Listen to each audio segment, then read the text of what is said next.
తెలంగాణలో విద్యుత్ ఛార్జీల పెంపునకు రంగం సిద్ధమైంది. ఈ మేరకు విద్యుత్ ఛార్జీల పెంపు ప్రతిపాదనలు ఈఆర్సీకి అందించాయి. ఆ ప్రతిపాదనల వివరాలను ఈఆర్సీ వెల్లడించింది. 1,088 కోట్ల మేర ఛార్జీల పెంపునకు ప్రతిపాదనలు అందాయని ఈఆర్సీ తెలిపింది. 100 యూనిట్ల వరకు ఛార్జీలను పెంచలేదు. పాత ఛార్జీలనే డిస్కంలు ప్రతిపాదించాయి. ఇక 100 పైన యూనిట్లకు 4 నుంచి 5.7% వరకు పెంచాలని డిస్కంలు ప్రతిపాదించాయి. అయితే ప్రజాభిప్రాయ సేకరణ తరువాత ఛార్జీల పెంపునకు అనుమతినిస్తామంటోంది ఈఆర్సీ. మొత్తానికి పెరిగిన విద్యుత్ ఛార్జీలు ఏప్రిల్ నుంచి అమల్లోకి వచ్చే అవకాశం ఉంది. దీనికి సంబంధించి మరింత సమాచారం మా కరెస్పాండెంట్ నరసింహరావు అందిస్తారు.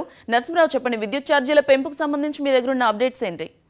గౌతమి, మొత్తం మీద తెలంగాణ రాష్ట్రంలో విద్యుత్ ఛార్జీల అంశానికి సంబంధించి గత వారం రోజులుగా కసరత్తు జరుగుతుంది. ముఖ్యంగా కేసీఆర్ విద్యుత్ ఛార్జీల అంశంపైన అన్ని కోణాలు ఆలోచించిన తర్వాతే ఈ నిర్ణయం తీసుకున్నట్టుగా కనబడుతుంది. ముఖ్యంగా ప్రస్తుతం తెలంగాణ రాష్ట్రంలో నెలకొన్న ప్రత్యేక పరిస్థితులు కానీ విద్యుత్ ఉత్పత్తి లాంటి అంశాలపై కొంత ఖర్చు పెట్టాల్సి ఉంటుంది కనుక ఖచ్చితంగా ఛార్జీలను పెంచాల్సిన అవసరం ఉందని అధికారులు కూడా ప్రభుత్వం దృష్టికి తీసుకొచ్చారు. ఈ నేపథ్యంలో ఈఆర్సీకి సంబంధించి ప్రతిపాదనలు కూడా అందజేశారు. అయితే దీనిపైన ఏకపక్షంగా నిర్ణయాలు తీసుకోవడం అనేది సరైన భావన కాదనేది ఈఆర్సీ భావిస్తుంది. అందుకోసమే తెలంగాణలోని 10 జిల్లాలకు సంబంధించి 6 ప్రాంతాల్లో దానిపైన ఒక బహిరంగ చర్చ జరుగుతుంది. ముఖానికి ప్రజా అభిప్రాయ సేకరణ నిర్వహిస్తారు 6 ప్రాంతాల్లో.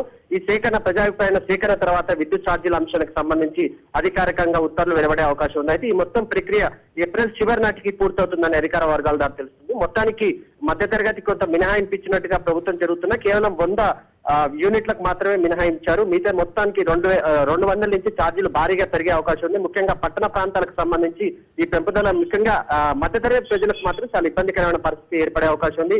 రాజకీయంగా టీఆర్ఎస్ కూడా కొంత ఇబ్బందికరమైనప్పటికీ తెలంగాణ రాష్ట్రం ఏర్పడిన తర్వాత మొదటిసారిగా ఛార్జీలు పెరిగినప్పటికీ ప్రభుత్వం మాత్రం దీన్ని సమర్థించుకుంటుంది. ప్రత్యేక పరిస్థితిలోనే ఛార్జీలను పెంచాల్సిన అవసరం ఉందనేది ప్రభుత్వ వాదనగా కనపడుతుంది. Gautam, thank you Narasimharao.